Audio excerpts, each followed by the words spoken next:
नमस्कार। आज हम कुंवर नारायण की एक जले हुए मकान के सामने कविता की व्याख्या करेंगे। जले हुए मकान के सामने कविता में कवि ने मनुष्य की पीड़ा और उसके संघर्षों के साथ हमेशा मानवीय संवाद दिखाया है। आज के जीवन में आए दिन हिंसात्मक घटनाएं घटती रहती हैं, किंतु घटना घटने से पहले तो उसकी ओर कोई ध्यान नहीं दिया जाता। घटना घटने पर अनेक लोग आ जाते हैं। कवि ने ऐसी किसी घटना का वर्णन किया है जिसमें मकान जला दिया गया और उसमें रहने वाले लोगों का कत्ल कर दिया गया। मकान में पहुंचकर लोगों ने देखा कि उसमें रहने वाला व्यक्ति शायद जीवित है, किंतु उसने इनकार करते हुए कहा कि वह तो कभी का मार दिया गया है। उसकी छाती पर गोलियों के चिन्ह स्पष्ट देखे जा सकते हैं। तो कविता इस प्रकार है। शायद वह जीवित है अभी, मैंने सोचा, इसने इनकार किया, मेरा तो कत्ल हो चुका है कभी का। साफ दिखाई दे रहे थे उसकी खुली छाती पर गोलियों के निशान।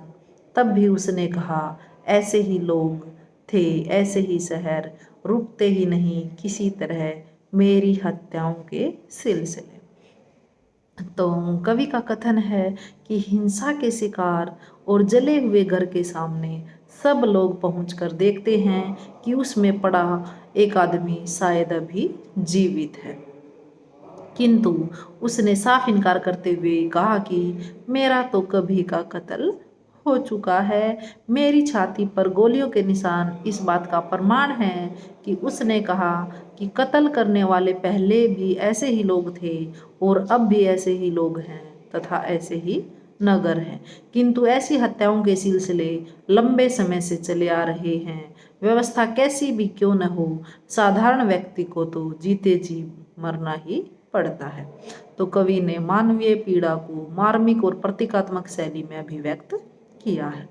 जीते जी देख रहा हूँ एक दिन एक आदमी को अनुपस्थित, सुबह सुबह निकल गया है वह टहलने, अपने बिना लौटकर लिख रहा है अपने पर एक कविता। अपने वर्षों बाद रोज पढ़ता है अखबारों में कि अब वह नहीं रहा।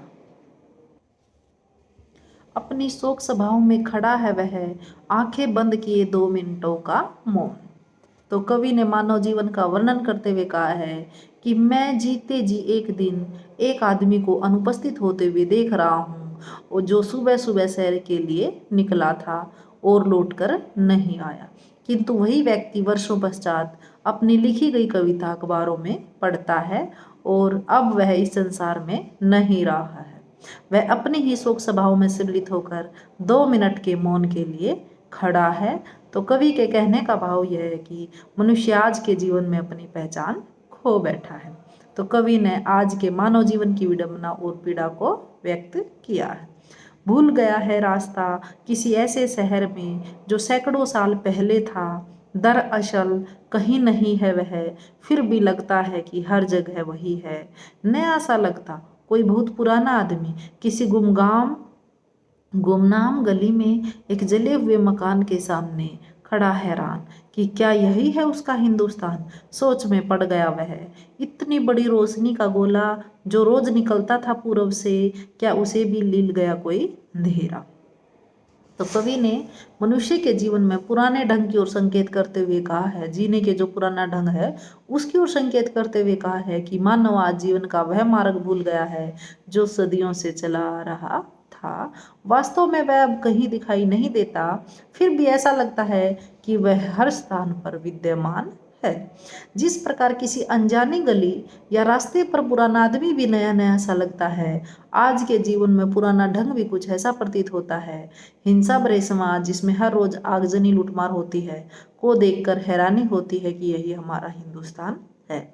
ऐसी परिस्थितियों को देखकर वह सोच में पड़ जाता है कि कभी सूर्य की भांति दूसरों को प्रकाश देने वाले भारत को आज अज्ञानता रूपी अंधकार निगल गया है। कवि ने आधुनिक मानव को पीड़ा की अनुभूति के स्तर पर अभिव्यक्त किया है। शैलीगत नवीनता द्रष्टव्य है और भाषा में प्रयुक्त अर्थ की तहों को खोलते हुए दिखाई देते हैं। धन्यवाद।